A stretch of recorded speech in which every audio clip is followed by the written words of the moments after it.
Today we're talking about the dip, a phenomenal old school upper body, body weight. Just you can do it in a playground, countertops, wherever you want. But yeah, this sucker gets a little butchered. So we're just going to talk about a few little tweaks and tips as we go. So I'm going to have Kyle just get set up.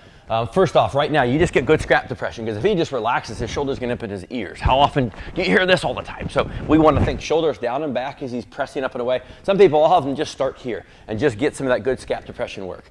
And so the dip is primarily, again, it's an upper body pushing pattern, mainly for triceps, pec, shoulders. So as we go to do this dip, we'll tend to focus on allowing his body to hinge as he lowers down and then press back up.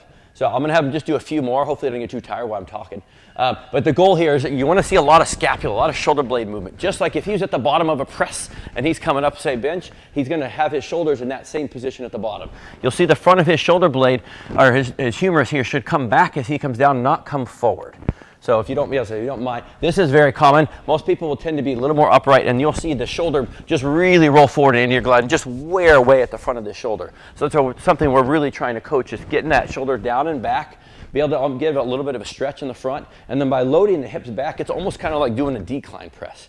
If we're going to be a little more upright, he'll tend to get more movement at the elbow, a little bit less in the shoulder blade, but we tend, as our basic pattern, to be a little bit more hinged or a little bit more over the bar. Shoulder pulls down in the back, even can feel a little bit of some lat tension he's there, and going up and down.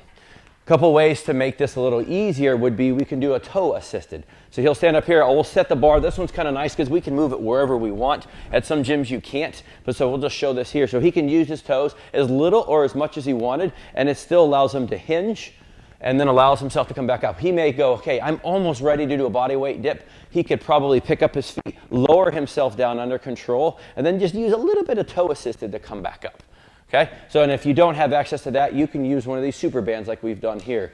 You can just set it towards the end of the rack where you'll be, put your knees on there, still allows you to maintain that same structure of kind of loading the hip, pulling those shoulders down and back. It'll give a little bit more of assistance at the bottom where you're going to tend to be the weakest at the biggest length. And as you press up, the band assists less as you get stronger.